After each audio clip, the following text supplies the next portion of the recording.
Hello and welcome प्यारे बच्चों, कैसे हो सारे। मैं असीम भारद्वाज स्वागत करता हूं आप सभी का इस सेशन के अंदर बच्चे।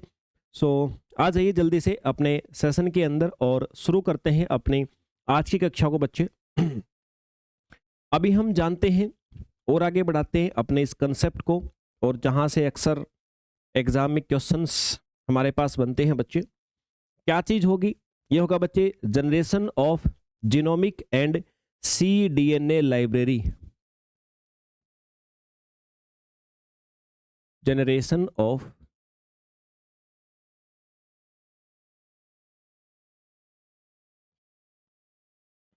जीनोमिक एंड cDNA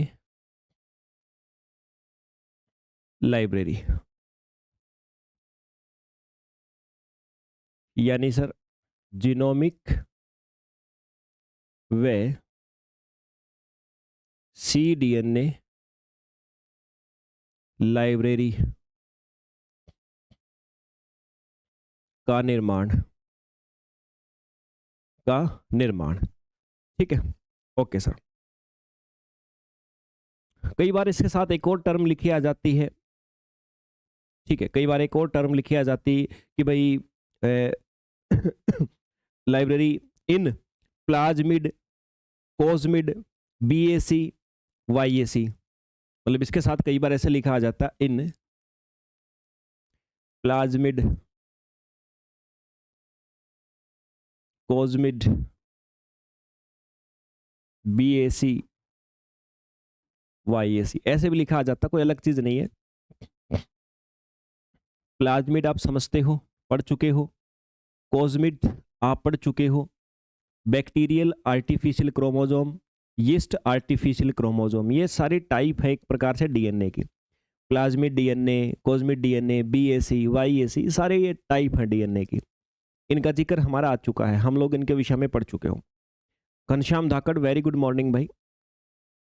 ठीक है, ओके सर। इन सब के विषय में हम लोग जान चुके हैं, अच्छी प्रकार से पहचान चुके हैं। क्या मतलब है कि भी किसी ऑर्गेनिज्म के डीएनए फ्रेगमेंट का वह व्यवस्थित संग्रह है। ये क्या है? लाइब्रेरी किसी ऑर्गेनिज्म के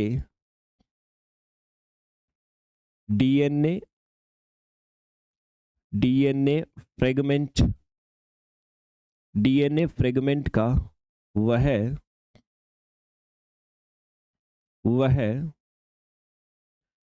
व्यवस्थित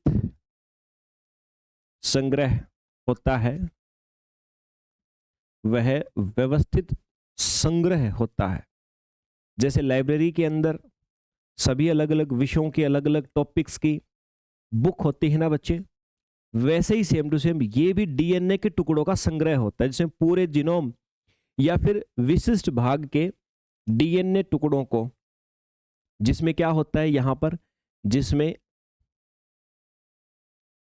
पूरा जीनोम, मतलब पूरा का पूरा जेनेटिक मटेरियल, जिसमें पूरा जीनोम या विशिष्ट डीएनए के टुकड़ों को अलग अलग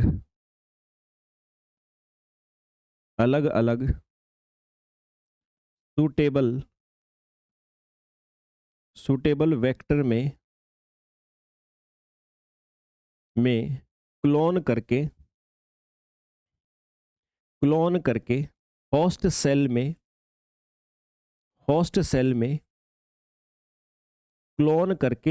सेल में सुरक्षित रखा जाता है। होस्ट सेल में सुरक्षित रखा जाता है बच्चे, ताकि आवश्यकता पड़ने पर किसी भी जीन का अध्ययन किया जा सके, है ना। मतलब ये लगा लो कि भाई कोई ऑर्गेनिज्म है, अब देखो सपोज कीजिए कोई जीव है। अब हमें उसके जीन की स्टडी करके जो भी कंक्लूजन हमने निकाले अलग बात है। अब हमें भविष्य में अगर मान लो फिर से उस ऑर्गेनिज्म के डीएनए के किसी टुकड़े की आवश्यकता पड़ी स्टडी करने के लिए, तो हम दोबारा से उस ऑर्गेनिज्म में जाएंगे नहीं। हम क्या किया, हमने एक लाइब्रेरी बना दी, हमने एक लाइब्रेरी, एक संग्रहालय बना लिया, एक लाइब्रेरी बना ली। उस लाइब्रेरी के अंदर अलग अलग ऑर्गेनिजम्स के, हम चाहे तो पूरा जीनोम ले लो या जीनोम का उसके डीएनए कोई टुकड़ा, उसको लिया, किसी वेक्टर में डाला, क्लोन करवा करके किसी ऑर्गेनिज्म में ही सुरक्षित कर दिया और उसको हमने लाइब्रेरी में रख दिया। मतलब डीएनए को किसी होस्ट सेल के अंदर हमने क्लोन करवा के रख दिया बच्चे, ठीक है, क्लोन करके और होस्ट सेल में सुरक्षित रख दिया। मतलब हमने किसी व्यक्ति के डीएनए का टुकड़ा उठाया, किसी वेक्टर के साथ जोड़ा, किसी बैक्टीरिया में डाल दिया, बैक्टीरिया क्लोन कर रहा, अब उसको हमने बैक्टीरिया को कहाँ रखा हुआ है, अपनी लाइब्रेरी में, ताकि जब आवश्यकता पड़े तब हम उस टुकड़े का अध्ययन कर सकते हैं, उसकी प्रॉपर्टी जान सकते हैं, उसके अगर किसी से कंपेयर कराना हो तो वो करा सकते हैं। इसलिए बच्चे अभी लाइब्रेरी दो प्रकार की होती हैं, ये लाइब्रेरी बच्चे दो प्रकार की होती है। इस लाइब्रेरियों के दो प्रकार होते हैं। एक होती है जीनोमिक लाइब्रेरी,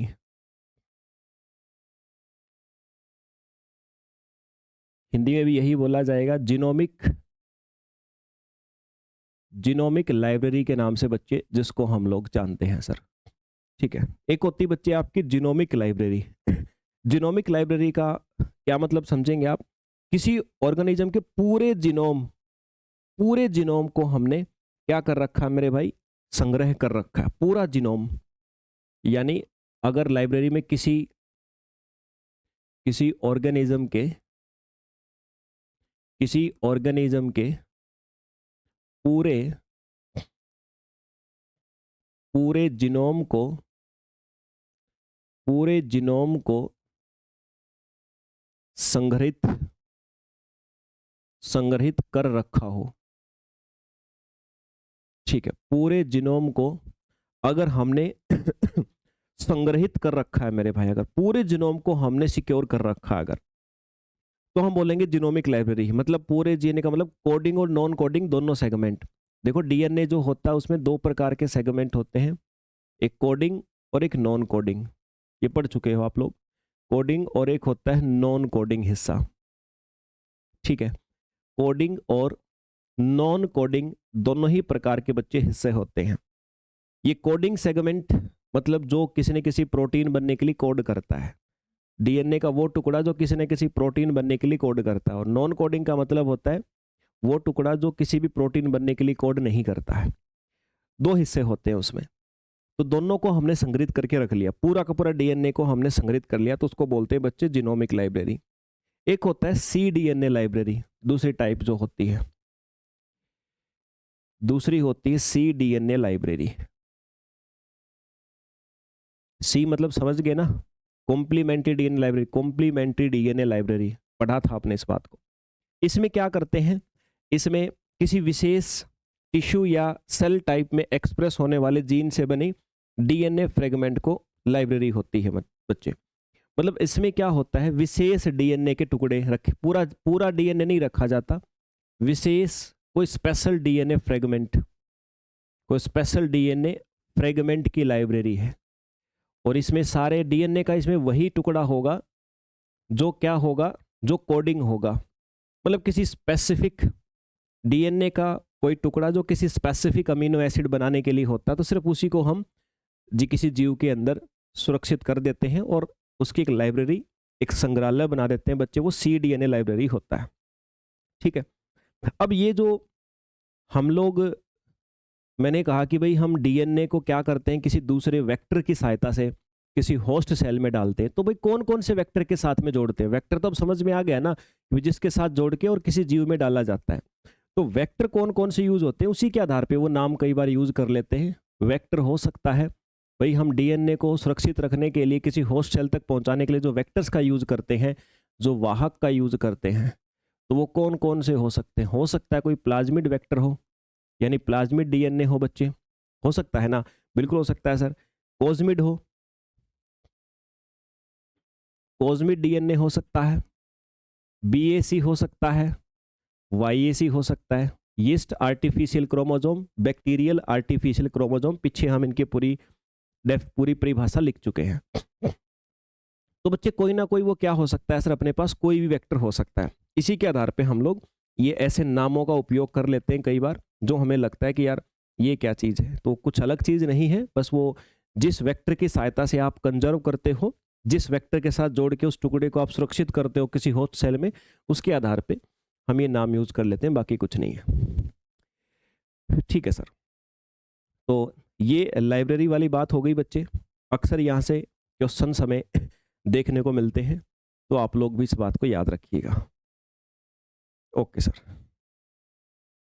अब फिर इसके बाद बात आती है अपनी नेक्स्ट बात है जिसको बोलते हैं in vitro mutagenesis. In vitro mutagenesis,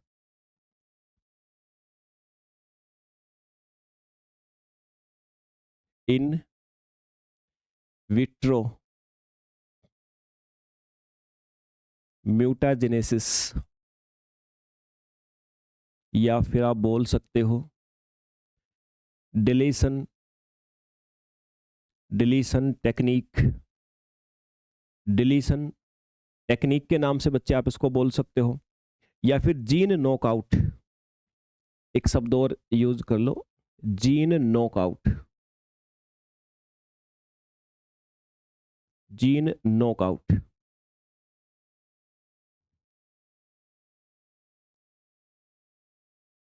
यानी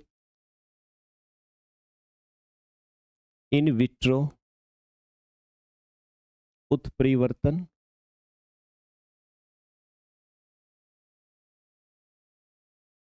ठीक है, जीन हटाने की तकनीक, या फिर जीन अस्क्रिय करना। जीन अस्क्रिय करना, ठीक है भाई, जीन अस्क्रिय करना। अब देखो क्या है, मतलब सबका एक ही है, कुछ थोड़ी बहुत टर्मिनोलॉजी आपको सीखनी पड़ेगी ये बात जानने के लिए। टर्म्स ऐसी ऐसी होती हैं जो हमें अक्सर ऐसा लगता है कि पता नहीं बहुत कॉम्प्लिकेटेड चीज़ लिखी हुई है, पता नहीं सर इसका मीनिंग क्या ही निकलता होगा। तब समझिए इस बात को, आप लोग अच्छे से आप लोग इस बात को समझने की कोशिश कीजिएगा। देखो भाई, सबसे पहले लिखा है in vitro mutagenesis. In vitro तो एक टर्म होती है जिसका मतलब होता है आर्टिफिशियली लेबोरेटरी के अंदर या किसी बर्तन के अंदर हम अपना काम कर रहे हैं, आर्टिफिशियली किसी बर्तन में हम कोई प्रोसेस करवा रहे हैं। म्यूटाजेनेसिस, म्यूटेशन उत्परिवर्तन। म्यूटेशन का मतलब क्या होता है, डीएनए होता है, डीएनए में जीन होते हैं, जीन के अंदर सीक्वेंस होते हैं, किसके, नाइट्रोजन वाले जो बेस होते हैं, एडेनिन, थाइमिन, साइटोसिन, ग्वानिन, बताए थे ना अभी। तो वो जो बेस की सीक्वेंस है ना, जो बेस की सीक्वेंस है उसमें परिवर्तन आ जाना क्या कहलाता है, वो उसको म्यूटेशन बोलते हैं, उत्परिवर्तन कहा जाता है बच्चे। ठीक है, जो बेस की सीक्वेंस है, देखो यार आपकी बॉडी के अंदर कोई भी प्रोटीन बन रहा है, कोई भी क्रिया हो रही है, तो वो सारी किसी न किसी प्रोटीन से ही तो हो रही है। और प्रोटीन कैसे बन रहा है, प्रोटीन बन रहा है कि हमारे जो जीन के अंदर ये नाइट्रोजन वाले बेस है ना, प्रोटीन बन रहा है इनकी सीक्वेंस से। कोई ना कोई सीक्वेंस है जो कहती है भाई हम लोग ये वाला अमीनो एसिड बनाएंगे, और अमीनो एसिड से प्रोटीन बनता है। तो जैसे अमीनो एसिड बनेंगे वैसे ही हमारी बॉडी में प्रोटीन बनते हैं। यानी सारे पूरी बॉडी के अंदर जितनी क्रियाएं हमारी हो रही हैं, जितनी प्रोसेस हो रही हैं, ये सारी प्रोसेस बच्चे कहीं ना कहीं नियंत्रित हो रही हैं जो जीन की सीक्वेंस है ना उससे। जो हमारी नाइट्रोजन बेस हैं उन बेस की सीक्वेंस से ये सारी बातें डिसाइड हो रही हैं। अब वो बेस के सीक्वेंस में ही परिवर्तन अगर आ जाए, अगर उस बेस के सीक्वेंस में परिवर्तन आ जाए तो सारी चीज़ें अलग हो जाएंगी, उसी को बोलते हैं म्यूटेशन हो गया। अब ये म्यूटेशन जरूरी थोड़ी कि हम ही करते हैं, ये अल्ट्रावायलेट रेज अगर हमारे शरीर पे ज़्यादा पड़ जाए तो भी हो सकता है, कोई केमिकल बॉडी के अंदर चला जाए, है ना, तो भी हो सकता है म्यूटेशन। हम स्मोकिंग बहुत एक्सेस में करें, अल्कोहल बहुत ज़्यादा पिएं तो भी हो सकते हैं म्यूटेशन। तभी तो फिर बड़ी बीमारियां बनती है, ये म्यूटेशन ही तो होते हैं जिनको फिर इलाज करना भी मुश्किल नहीं होता, इलाज करना भी संभव नहीं है। कुछ पॉसिबिलिटी है इलाज करने की, लेकिन वो पक्का नहीं पता कि भविष्य में वो प्रोसेस हमें फ़ायदा देंगे कि नुकसान। तो बच्चे ये म्यूटेशन का मतलब तो यही सीक्वेंस चेंज होना जिससे हमारे शरीर की बहुत सारी क्रियाएँ, प्रोटीनों का निर्माण सब बिगड़ जाता है। अब ये जो म्यूटेशन मैंने बताया आपको, अब ये म्यूटेशन हम भी कर सकते हैं किसी जीन के सीक्वेंस में। कैसे? डिलीशन टेक्निक, मतलब डिलीट करके। क्या डिलीट करके? एक आधे बेस को डिलीट कर दो, हमारा जो जीन है, जीन में बेस का सीक्वेंस है, एक आधे बेस को हटा दो बीच में से, हो गया परिवर्तन। तो हम सीक्वेंस चेंज कर सकते हैं, है ना? जीन नॉकआउट का मतलब होता है पूरे जीन को ही निकाल दो, या पूरे जीन को इनएक्टिव कर दो, पूरे जीन को असक्रिय कर दो, तो भी हमारे द्वारा ये काम किया जा सकता है ना? कई प्रकार के मेथड्स हैं बच्चे, हमारे पास में कई प्रकार के मेथड्स हैं ये सारी चीज़ें करने के। समझ में आई बात? तो इन सभी मेथड से हम लोग ऐसा कर सकते हैं। तो एक एक करके पढ़ा जाए। सबसे पहले इन विट्रो म्यूटाजेनेसिस पढ़ते हैं, फिर एक एक करके इन सारी चीज़ों को पढ़ेंगे हम लोग। आ जाइए पहले।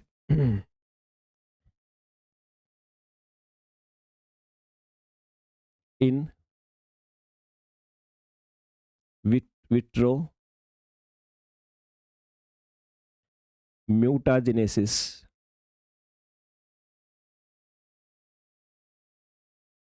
ठीक है भाई। In vitro in vitro mutagenesis,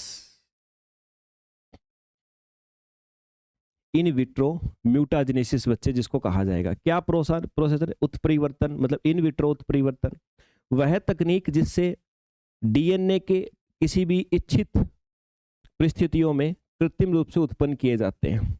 ठीक है, मतलब क्या है सर?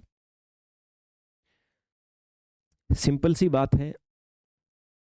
इन विट्रो मैंने कहा ना, नेचुरली जहां पर जीन होता है वो बात नहीं, या डीएनए वो नहीं, नेचुरल नहीं है। आर्टिफिशियली हम लोग अपनी प्रयोगशाला में किसी ट्यूब में किसी बर्तन में ये अपना प्रोसेस करते हैं। जहां भी इन विट्रो शब्द आ गया तो मतलब सर ये प्राकृतिक प्रोसेस नहीं है, हम लोग आर्टिफिशियली इसको कर रहे हैं। तो ऐसी प्रोसेस में क्या होगा, क्या इसको लिखोगे कैसे? किसी डीएनए के अंदर जो सीक्वेंस होते हैं ना, सीक्वेंस में, या कह सकते हो किसी इच्छित, यानी हम जिस सीक्वेंस में चाहते, किसी इच्छित सीक्वेंस में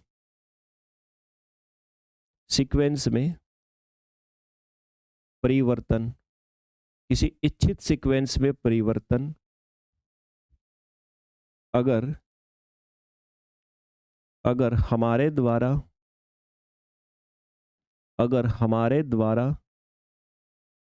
नियंत्रित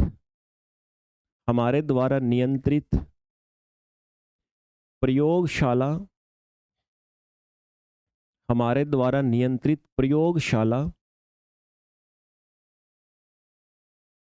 परिस्थितियों में किया जाए। क्यों करते हैं? करने के पीछे रीजन होता है कि हमें ये पता करना है कि हमने जो चेंज हुआ है, हमने जो चेंज किया, तो उससे हमें क्या प्राप्त हो रहा है।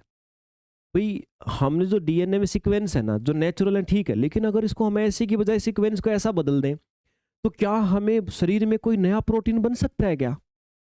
क्या कोई नया चेंज आ सकता है क्या? अगर सीक्वेंस बदल जाए तो क्या फायदेमंद होगा कि नुकसानदायक होगा? इन सारी चीजों का अध्ययन तो करना है हमें। तो इन सारी चीजों का अध्ययन करने के लिए बच्चे हम क्या करते हैं, ऐसे परिवर्तन अपनी लेबोरेटरी में करके देखते रहते हैं। तो हमारे द्वारा नियंत्रित प्रयोगशाला परिस्थितियां, यानी हमारे द्वारा कंट्रोल अवस्था में, नियंत्रित अवस्था में, यानी सारी चीजें कंट्रोल में हैं, फिर हम सीक्वेंस में चेंज करते हैं, चेंज करके देखते हैं क्या नया होगा।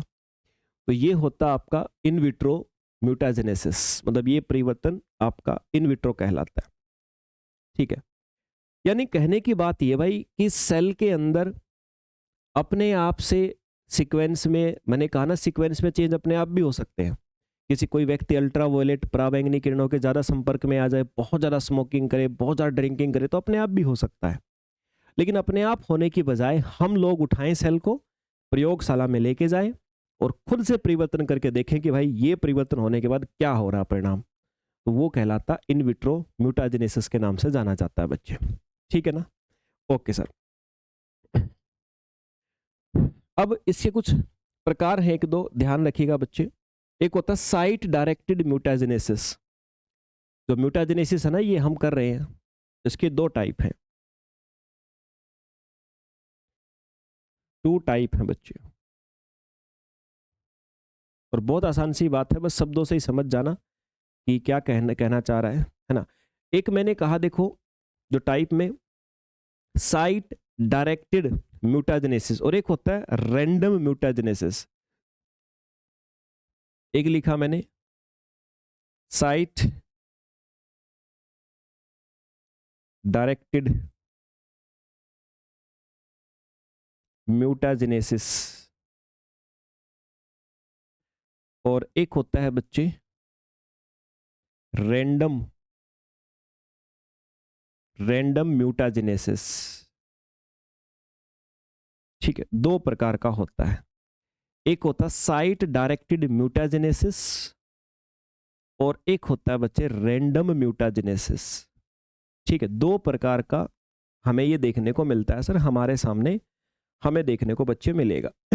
ठीक है, साइट डायरेक्टेड म्यूटाजेनेसिस और रैंडम म्यूटाजेनेसिस, दो नाम हम लोग पुकारेंगे। साइट जेनेसिस में क्या होता है, छांट करके किसी एक स्पेसिफिक सीक्वेंस को बदला जाता है। इसमें न्यूक्लियोटाइड बोल दो या कोडोन बोल दो, मतलब इसमें क्या होता है, स्पेसिफिकली या स्पेसिफिक कोडोन या सीक्वेंस बोल दो, स्पेसिफिक कोडोन को बदला जाता है। मतलब इसमें हम ऐसा नहीं कि पूरा डीएनए को बदल दिया, इसमें हमने देखा ना भी ये हमारे डीएनए के अंदर ये सीक्वेंस है, इस सीक्वेंस को बदल के देखते हैं क्या होगा। मतलब सिर्फ स्पेसिफिकली जानबूझ के हमें पता है कि हम इसको बदल रहे हैं, तो उसको बोलते हैं साइट डायरेक्टेड म्यूटाजेनेसिस। जब जानबूझ के एक ही को बदला जाए, जैसे आपका मान लो ये सीक्वेंस है एडेनिन थाइमिन ग्वानिन है, इसको बदल दिया आपने, मान लो इसको एडेनिन साइटोसिन मतलब इसको एटीजी को एसीसी बना दिया आपने, एक ही सीक्वेंस को आपने जानबूझ के बदला, फिर आप देखोगे कि इससे क्या फर्क पड़ेगा। तो यही होता है बच्चे साइट डायरेक्टेड कहते हैं इसको। रैंडम के अंदर क्या होता है, पूरे जीन में रैंडम म्यूटेशन कर दो, पूरे जीन में आप रैंडमली कहीं कहीं बदलाव कर दो, यानी पूरे जीन में रैंडमली चेंज कर दो, तो फिर देखो क्या हो रहा है, तो उसको बोलते हैं रैंडम, है ना। यहां अगर सिर्फ एक ही सीक्वेंस को बदले तो साइट डायरेक्टेड होगा, अगर ओवरऑल पूरे उसको आप चेंज करने की कोशिश करते हैं तो बच्चे फिर उसका नाम भी आपके द्वारा अलग दे दिया जाएगा सर। ठीक है, ओके सर, ये होता है बच्चे आपका। तो ये क्या हुआ, ये हुआ आपका इन विट्रो म्यूटाजेनेसिस। फिर एक और टर्म आपने लिखी थी डेलीशन टेक्निक। डेलीशन टेक्निक आपने एक और चीज लिखी थी मेरे भाई, ये डेलीशन टेक्निक में क्या था, या फिर इसको है ना आप और बेटर समझो तो ऐसे ही बोल सकते हो, डेलीशन म्यूटाजेनेसिस, ऐसे भी तो बोल सकते हो, एक ही तो बात है। म्यूटाजेनेसिस यानी हटाकर उत्परिवर्तन करना, हटाकर उत्परिवर्तन करना बच्चे।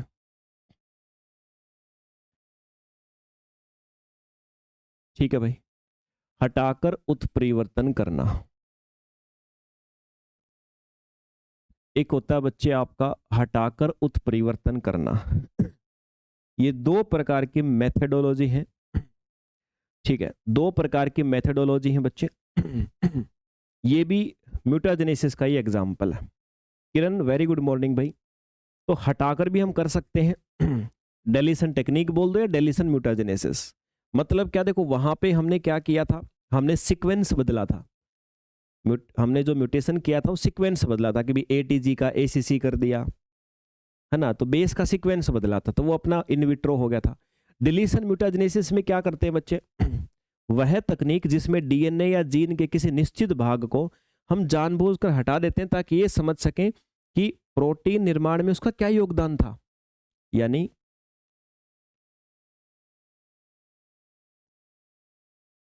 यानी ऐसा बोल सकते हैं बच्चे, वह तकनीक जिसमें किसी डीएनए या जीन बोल सकते हो, डीएनए या जीन के किसी किसी भाग को किसी भाग को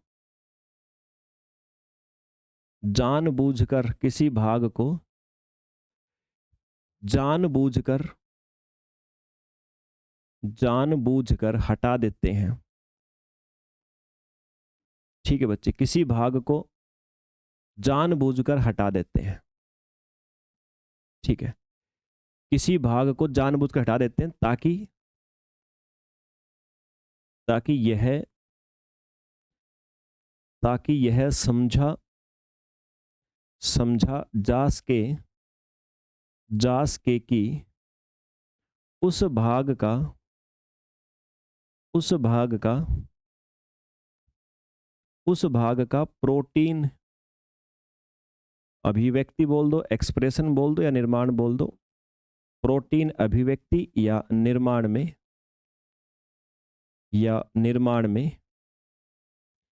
क्या योगदान था, निर्माण में क्या योगदान था। ठीक है, प्रोटीन अभिव्यक्ति या प्रोटीन निर्माण में उस भाग का बच्चे क्या योगदान था, ताकि उसको हमारे द्वारा अच्छी प्रकार से समझा जा सके, जाना जा सके। ठीक है, तो ये हमारा होता है डिलीशन म्यूटाजेनेसिस। डिलीट करके, वहां था सीक्वेंस बदल के, अगर डिलीट करके हम म्यूटेशन करते हैं तो डिलीशन म्यूटाजेनेसिस हो जाएगा। कई तरीके हो सकते हैं भाई, है ना, डिलीट करके हो सकते हैं, पॉइंट को बदल के हो सकते हैं, बहुत सारी चीजें हो सकती हैं, याद रखिएगा। ठीक है सर, ये हो गया हमारे पास में डिलीशन, मैंने आपको बता दिया। इसके बाद फिर जो तीसरी और सबसे महत्वपूर्ण बात है वो थी हमारी जीन नॉकआउट।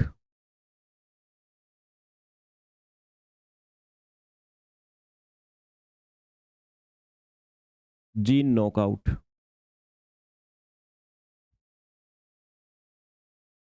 जीन असंक्रियण बोल सकते हो, जीन को असक्रिय करना। ठीक है, जीन नॉकआउट बोलते हैं। मतलब अभी एक बार हमने क्या किया, जीन को तो एक्टिव ही रखा, बस उसका सीक्वेंस चेंज कर दिया। दूसरे में क्या क्या, जीन को हमने हटा ही दिया। अब ये तीसरे में क्या, हटाना नहीं है, उसको इनएक्टिव करना है। हटाने के बजाय उसको केवल हमने असक्रिय करना है, जो एक्टिव होके अपना काम कर रहा ना, बस उसके काम को हमने नहीं करने देना, इनएक्टिव करके देखना है कि क्या होगा। अब ये जीन को पूरी तरह से इनएक्टिव या नॉन फंक्शनल बना देना। मतलब क्या हुआ इसका, मैं एक बार एक लाइन में सिंपल लिख देता हूं। जीन को जीन को पूरी तरह से असक्रिय यानी इनएक्टिव, इनएक्टिव का मतलब होता है नॉन फंक्शनल, यानी काम ना करे वो, ये बना देना। इनएक्टिव या नॉन फंक्शनल बच्चे बना देना। ठीक है, उसको कहा जाता है जीन असंक्रियण या जीन नॉकआउट कहा जाता है। ठीक है, अब इसकी विधियां हैं बच्चे, तो विधि को थोड़ा सा आपने सरल शब्दों में जानना पड़ेगा। देखो बुक्स वगैरह में आप देखोगे तो फिर बहुत कॉम्प्लिकेटेड चीजें लिखी हुई हैं, है ना। तो अभी इसको आपने थोड़ा सा देखना पड़ेगा, मेथड्स, विधियां सरल शब्दों में, एक एक पॉइंट करके सारी बातें आपको बताऊंगा कैसे इसको कैसे किया जाता है। तो मेथड पे आते हैं बच्चे। पहला मेथड होता है अपने पास में होमोलोगस रिकॉम्बिनेशन। होमोलोगस रिकॉम्बिनेशन हम जिसको बोलते हैं, पहले मेथड का नाम है होमोलोगस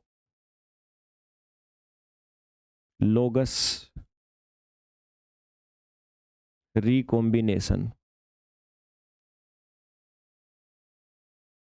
ठीक है, समरूप पुनर्संयोजन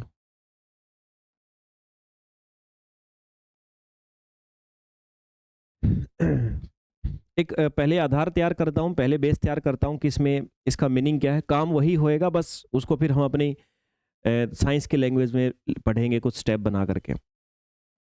इसका सिंपल सा मतलब ये होता है बच्चे, देखो जब भी आपको किसी जीन को इनएक्टिव करना है ना, तो देखो यार हमारे पास में जो जीन है पहले से, हमारे पास में जो पहले से जीन है, अगर आप उसकी सीक्वेंस को बदलोगे तो फिर वो तो पहले वाला मेथड हो गया। अगर आप उसको डिलीट कर दोगे तो दूसरा मेथड हो गया, जो पीछे हमने डिलीशन वाला पढ़ा था। यहाँ अलग क्यों है? अलग का मतलब क्या? कैसे इनएक्टिव? जीन नॉकआउट मतलब उसको कैसे इनएक्टिव करोगे? इनएक्टिव करने का मतलब होता है कि भाई जो जीन लगा हुआ है, जो डीएनए में किसी जगह पे कोई जीन लगा हुआ है ना, उस जीन को रिप्लेस कर दो, उसको नॉकआउट कर दो, उसकी जगह दूसरा डाल दो उसी के जैसा। ये जीन नॉकआउट होता है। मतलब तुम्हारा एक्टिव जीन था ना, एक्टिव जीन को करो बाहर, उसकी जगह दूसरा जीन लगा दो। जो दूसरा जीन तुम लगाओ ना, वो एक्टिव नहीं होना चाहिए, वो होना तो उसी के जैसा चाहिए, दिखना वैसा ही चाहिए, सीक्वेंस सारी चीजें वैसे होनी चाहिए, लेकिन तुम उसको इनएक्टिव करके लगाओ, उसकी जगह पे दूसरा भी लगा दिया, लेकिन वो काम नहीं कर रहा, बस पिछले वाला काम करा था वो निकाल दिया तुमने। ये होता है आपका जीन नॉकआउट मेथड। कैसे होगा? कुछ स्टेप्स के द्वारा आप सभी को समझाया जाएगा। अभी मैं समझाता हूं बच्चे आप सभी को कि कैसे हम उस इनएक्टिव जीन को लगाएंगे सर, जोड़ेंगे सर उसके साथ में, तभी तो बात आप सभी को समझ में आएगी। तो पहली विधि मैंने कही होमोलोगस रिकॉम्बिनेशन। होमोलोगस शब्द जो लिखा हुआ है, इसका मीनिंग क्या है? इसका साफ सा मीनिंग ये है कि भाई आप जीन को तभी रिप्लेस कर सकते हो जब वो होमोलोगस हो, मतलब उसी के जैसा हो। आप जीन को रिप्लेस तभी कर पाओगे जब वो जीन जो दूसरा आप डालोगे ना, उसको निकाल के वो उसी के जैसा हो, होमोलोगस हो। इसलिए इस मेथड का नाम है होमोलोगस, मतलब उसी के जैसा जीन। रिकॉम्बिनेशन मतलब उसकी जगह पे दोबारा से लगाओ, उसको निकाल के दूसरा लगाओ, रिकॉम्बिनेशन करो। समझ गए ना? तो इसको बोलते हैं होमोलोगस रिकॉम्बिनेशन। ये क्लासिकल मेथड है, पुराना मेथड है, याद रखेगा इस बात को। ये पुराना मेथड है, बहुत पुराने समय से यूज हो रहा है ना? तो आइए देखते हैं ये कैसे लगाएंगे हम लोग। फर्स्ट हम इसको स्टेप में पढ़ते, एक एक बात को, एक एक बात को हम लोग अलग अलग स्टेप्स में डिस्कस करेंगे ताकि बेहतर समझ में आ पाए। मैं स्टेप बना के बताता हूं आपको। सबसे पहला काम है बच्चे, टारगेट जीन की पहचान करना। पहला स्टेप क्या है? टारगेट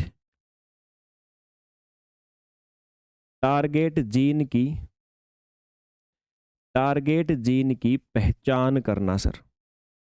पहला स्टेप है प्यारे बच्चों, टारगेट जीन की पहचान करना। ओके सर, पहला स्टेप मतलब क्या हुआ इसका? इसका मतलब ये हुआ कि जिस जीन को हटाना है उसे पहचानना। इसका मतलब ये है, टारगेट जीन बोल दिया हमने उसको, तो जिस जीन को हटाना है ना बच्चे, जिस जीन को हटाना है उसे पहचानना, सबसे पहली बात। ये पहला स्टेप है, ठीक है। दूसरा दूसरा है मतलब कि जो टारगेट जीन वाला डीएनए है ना, उसको निकालना। समझना एक एक करके बच्चे। स्टेप 2 जो है उसका गलत इंटरप्रिटेशन बच्चे ले लेते हैं, कई बार गलत समझ लेते हैं। मैं आपको थोड़ा इस पे विस्तार से बात करूंगा। स्टेप 2 जो मैंने कहा, मैं लिखने से पहले एक बार थोड़ा बताना चाहता हूं। जो टारगेट जीन है उसको पहचान लिया, अब वो जीन किस डीएनए पे लगा हुआ है, ठीक है, वो किस डीएनए पे लगा हुआ है, तो उस डीएनए को निकालना। निकालने का मतलब होता है कि भाई उसका पता लगाना कि भाई वो जो डीएनए अंदर है, जिसमें वो जीन लगा हुआ है, वो डीएनए किस प्रकार का है। पहले मैं लिख देता हूं, टारगेट टारगेट जीन वाले डीएनए का सीक्वेंस पता लगाना। ऐसे लिखो आप, बुक में थोड़ा अलग लिखा हुआ, बुक में जो लिखा उसका मतलब कुछ और ही निकलता है। आप ऐसे समझना, उसका सीक्वेंस का पता लगाना। मतलब ये जो डीएनए है, सपोज करो, मैं जस्ट समझाने के लिए कह रहा हूं कि भाई कोई डीएनए है और आपको इसमें से ये वाला जीन निकालना है, यहां से ये वाला जीन आपको निकालना है। तो इधर जो डीएनए का हिस्सा बच गया ना, और इधर जो बच गया, अब इसकी भी जानकारी आपके पास होनी चाहिए। अगर इसकी जानकारी नहीं होगी तो ये जो जीन है आपका, ये रिप्लेस नहीं हो पाएगा। आपको रिप्लेस करना, मान लो इस जीन को टारगेट जीन आपने चूज कर लिया, आपको इसे रिप्लेस करना है, तो ये तब रिप्लेस होगा जब बाहर से जो जीन डालोगे ना, वो जीन कब यहां पर आ पाएगा, जब आपको इसकी जानकारी होगी। क्यों? क्योंकि जो बाहर आप जीन बना रहे हो उसको भी आपने इसी के जैसा बनाना पड़ेगा, डीएनए के जैसा, इधर और इधर से इसी के जैसा बनाना पड़ेगा आपने। इस यहां रिप्लेस तब होगा ये, जब बाहर आप जो जो जीन डालोगे, जो इनएक्टिव जीन डालोगे, तो उसके भी दोनों तरफ स्ट्रक्चर ऐसी होनी चाहिए जहां पे स्ट्रक्चर डीएनए की ऐसे यहां पर है। इसलिए दूसरे स्टेप में हमने क्या किया भाई, जो अपना अंदर डीएनए है उसका सीक्वेंस पता करो दोनों तरफ से एग्जैक्टली कि भाई क्या प्रोग्राम अंदर, तभी तो बाहर बना पाओगे। फिर तीसरे स्टेप में क्या करोगे, फिर आप होमो होमोलोगस आर्म बनाओगे। तीसरे स्टेप में क्या करोगे, आपने पता कर लिया, आपने जब ये पता कर लिया तो तीसरा स्टेप आएगा, और तीसरे स्टेप में होमोलॉगी आर्म बनाओगे आप। होमोलॉगी आर्म बनाना क्या मतलब है सर इसका? मतलब वही है, मैंने कहा आपको यहां पर जो पहले स्टेप में मैंने क्या बताया आपको कि भाई आपने जो ये अपना सेल के अंदर जो डीएनए है ना, और इसमें आप लोग ये जीन है, आपको इस जीन को बदलना है। तो बाहर पहले आपने दूसरे स्टेप में क्या किया, इधर देखा, डीएनए को पूरा देखा। अब आपने इसी डीएनए के जैसी एक होमोलॉगी आर्म बनाना है। बनाओगे तभी तो बात बनेगी। तो ये तीसरे स्टेप में आपने क्या किया, आपने इसी के जैसी होमोलॉगी आर्म, मतलब बिल्कुल इसी के जैसी एक आर्म बना ली। तभी तो सीक्वेंस पता किया था। ये सेल के अंदर है जिसको रिप्लेस करना, ये काम बाहर चल रहा है आपका। इसको देख देख के वैसा ही बना रहे हो, क्योंकि अगर थोड़ा भी डिफरेंट होगा तो रिप्लेस नहीं हो पाएगा। तो बाहर स्टेप 3 में क्या क्या, होमोलॉगी आर्म बनाना है। मतलब टारगेट जीन जो है ना, उसके आगे और पीछे का जो डीएनए का टुकड़ा है, उसी के जैसा आपने डीएनए बाहर बनाना है। फिर क्या करना स्टेप 4 में,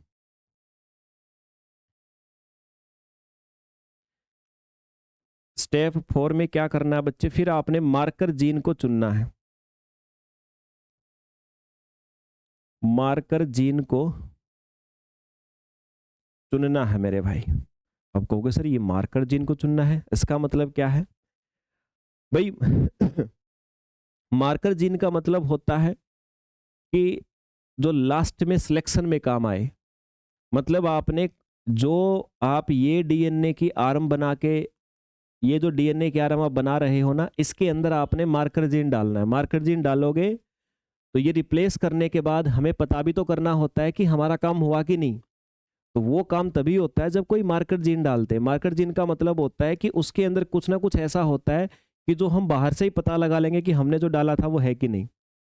कभी किसी में रेडियो एक्टिव मटेरियल डाल देते हैं, है ना, किसी के अंदर कोई और डाई, कोई कोई डाई डाल देते हैं, कोई कलर डाल देते हैं, 70 तरह की चीजें होती हैं। तो मार्कर जीन मतलब उसमें कुछ ना कुछ हमने पहचान के लिए डाला हुआ है, ताकि वो जब अंदर चला जाएगा तो बाहर से हम उसके ऊपर लाइट वाइट मार के देख सकते हैं, हाँ भाई है, हमने जो डाला था वो डल गया है। तो फिर मार्कर जीन को चुन लिया हमने। स्टेप 4 में क्या करते हैं बच्चे, स्टेप 4 में फिर हमारे पास यही काम होता है कि सर मार्कर जीन को हम लोग चुन लेते हैं, जो कि हमारा फिर आगे चल के सिलेक्शन में काम आएगा। ठीक है, ओके सर, चुन लिया कि भाई ये जीन हम डालने वाले हैं। फिर क्या करोगे बच्चे स्टेप 5 में? अब यहाँ स्टेप 5 में सबसे मेन काम होगा, अभी तक तो हम देख रहे थे कि क्या क्या करना, अब यहाँ पर होगा नॉकआउट कंस्ट्रक्ट। ध्यान रखना बच्चे, बहुत जरूरी चीज है ये, नॉकआउट कंस्ट्रक्ट बनाना। नॉकआउट नॉकआउट कंस्ट्रक्ट बनाना। ठीक है मेरे भाई, नॉकआउट कंस्ट्रक्ट बनाना।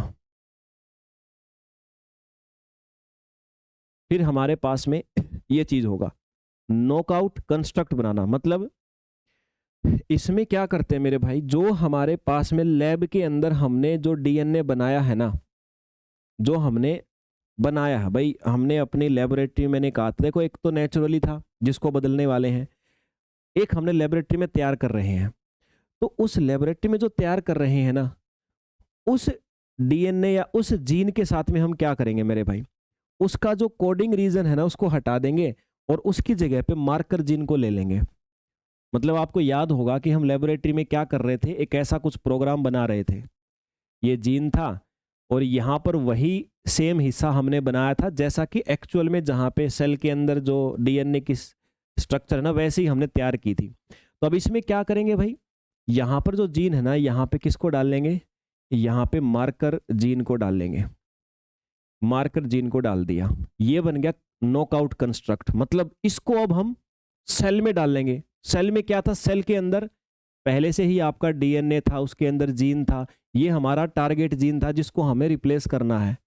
तो ये अंदर है, ये हम बाहर बना रहे हैं। तो बाहर हमने इसी के जैसा कंस्ट्रक्ट बना लिया, बस अंतर क्या है, यहां पर हमने मार्कर जीन डाल दिया। मार्कर जीन का मतलब क्या है, ये इनएक्टिव है, ये काम नहीं करेगा, ये कोई काम नहीं करेगा। वो तो काम कर रहा है बेचारा अंदर, लेकिन हमारा तो है कि उसको बदल के देखना है कि वो क्या काम कर रहा है। भाई हमारे शरीर में कोई जीन क्या कर रहा है कैसे पता लगेगा, उसको हटा दो ना, हटाते ही पता लग जाएगा वो क्या कर रहा था। वो हटाओगे तो कुछ ना कुछ काम बंद होएगा शरीर का। तो ऐसे ही तो हम करेंगे यहाँ भी। तो हमें ये बाहर बना रहे हैं, ये हमारी सेल के अंदर है, ठीक है। तो अब ये बना लिया और यहाँ पर हमने मार्कर जीन डाल दिया जो इनएक्टिव है, जो अपना काम नहीं कर रहा है मेरे भाई, ठीक है। ओके सर, अब जैसे ही अब क्या करेंगे, इसको हम जो कंस्ट्रक्ट हमने बनाया है इसको वेक्टर के अंदर क्लोन कराएंगे, वेक्टर में इसकी संख्या बढ़ाएंगे अगले स्टेप में। स्टेप नंबर 6 में बच्चे क्या करेंगे, हम फिर से वही वेक्टर में क्लोन, यानी वेक्टर के साथ जोड़ेंगे इसको, क्योंकि वेक्टर के माध्यम से ही तो जाएगा अंदर। तो वेक्टर में क्लोन करवाएंगे इसको, वेक्टर के अंदर डालेंगे, वेक्टर में क्लोनिंग होगी, इसकी मात्रा बढ़ेगी मेरे भाई। ओके सर, फिर उसके बाद में अब ये वेक्टर से जुड़ गया, अब वेक्टर कहाँ जाएगा, सेल में जाएगा, जहाँ सेल के अंदर वो है। अगले स्टेप में क्या होगा, स्टेप नंबर 7 में ये वेक्टर जो जाएगा ये सेल में जाएगा, कोशिका में जाएगा, जहाँ पे जीन है ना अपना टारगेटेड जीन है जिसको अपने को बदलना है। तो ये सेल में जाएगा मेरे भाई। सेल में जाने के बाद अब ये होमोलोगस है, इसके जब होमोलोगस होते हैं ना तो क्या होता है, ये रिकॉम्बिनेशन हो जाता है। रिकॉम्बिनेशन मतलब वही बताता हूं। फिर बच्चे स्टेप नंबर 8 होगा। स्टेप नंबर 8 क्या होगा, यहां पर होगा होमोलोगस, होमोलोगस रिकॉम्बिनेशन होगा, होमोलोगस रिकॉम्बिनेशन होगा मेरे भाई, ठीक है।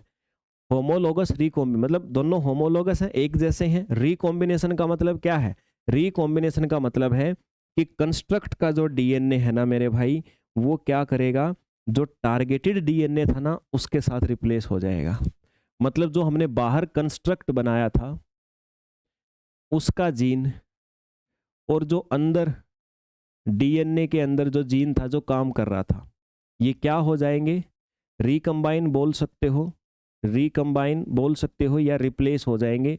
मतलब जो तुमने बाहर से इनएक्टिव, बाहर से जो इनएक्टिव जीन डाला था ना मेरे भाई, वो इनएक्टिव जीन जा करके जो एक्टिव था अंदर उसको चेंज कर देगा, उसको बदल देगा। यानी ओरिजिनल मतलब तुमने डाला तो रिकॉम्बिनेशन हुआ। रिकॉम्बिनेशन होने का मतलब क्या है मेरे भाई, रिकॉम्बिनेशन का मतलब मैं स्टेप 9 लिख के बता देता हूं। रिकॉम्बिनेशन का मतलब क्या हुआ, तुमने अंदर डाल दिया इसको, क्या हुआ, इसका मतलब हुआ कि जो टारगेट जीन था ना अंदर था, वो टारगेट जीन बाहर निकलेगा और जो तुम्हारा मार्कर जीन था जो बाहर तुमने डाला था वो अंदर जाएगा। इसी प्रोसेस को बोलते हैं टोटल जीन नॉक आउट। यही पूरी प्रक्रिया होती है बच्चे जीन नॉकआउट, समझ गए ना, यही होती पूरी प्रोसेस जीन नॉकआउट। समझ में आई या नहीं बच्चे, जीन नॉकआउट मतलब हमने बाहर से रिप्लेस करवा दिया, अब अंदर का जीन काम नहीं करेगा क्योंकि काम करने वाला तो बेचारा बाहर आ गया है ना। तो होमोलोगस बनाया हमने एक और स्ट्रक्चर वैसा ही जैसा अंदर है, तब ये काम हुआ है, इसलिए हमने इसको नाम दिया होमोलोगस। ठीक है, ओके सर। एक और मेथड होता है जिसका आजकल यूज होता है, क्रिस्पर। क्रिस्पर मेथड अभी हम सिर्फ नॉकआउट के पर्पज से पढ़ेंगे, बाकी क्रिस्पर का यूज बार बार ये कंसेप्ट आएगा आपका। ये तो जीन नॉकआउट का पहला मेथड था, अभी दूसरा मेथड हम पढ़ेंगे क्रिस्पर।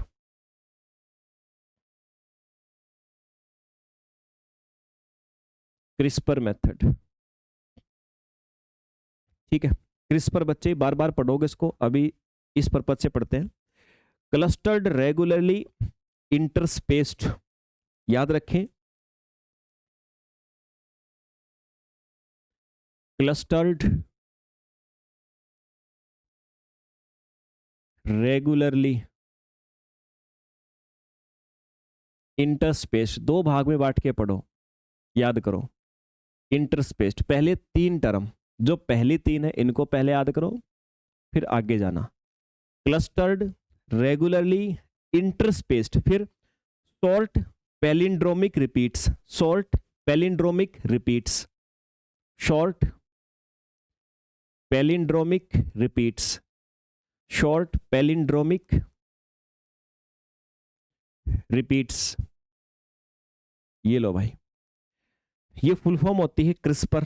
ये आजकल एक तकनीक है, यूज होता है इसका, कई जगह पे आप पढ़ोगे इसको। इसमें क्या करते हैं आजकल हम, हमारे पास एक एंजाइम होता है। इस मेथड में हम क्या करते हैं मेरे भाई, हमारे पास एक एंजाइम होता है Cas9। Cas9, ये Cas9 जिसको बोलते हैं, ये क्या करता है, ये डीएनए काटने वाला एंजाइम है। Cas9 क्या है बच्चे, डीएनए काटने वाला एक एंजाइम होता है। डीएनए को काटने वाला एक एंजाइम होता है ना। ये खुद से नहीं काटता है वैसे, याद रखना, ये खुद से नहीं काटता है, खुद से नहीं काटता है, बल्कि इसको क्या होता है, एक होता है हमारे द्वारा, फिर कैसे काटेगा, एक होता है गाइड आरएनए। गाइड आरएनए के द्वारा इसको बताया जाता है कि कहां से काटना है, के द्वारा बताया जाता है कहां से काटना है।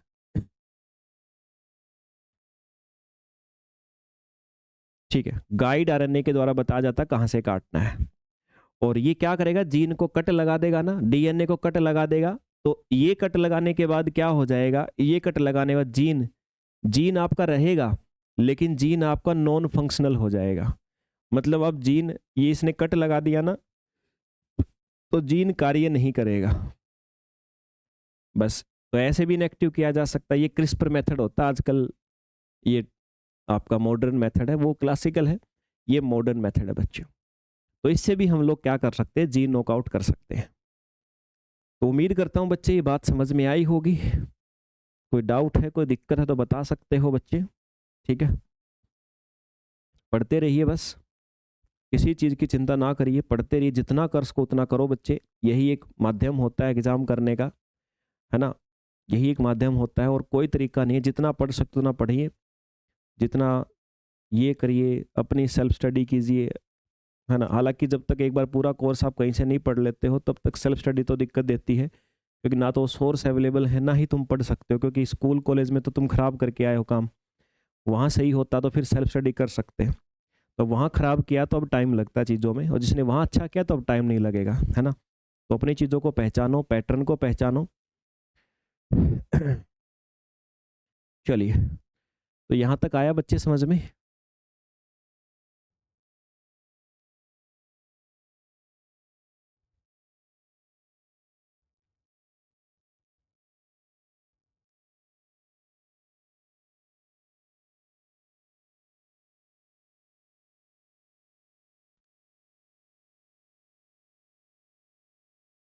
चलो भाई, मिलते हैं फिर अगले सेशन में। आज यहाँ तक करते हैं, अगले और कुछ कंसेप्ट को पढ़ा जाएगा। जय हिंद भाई।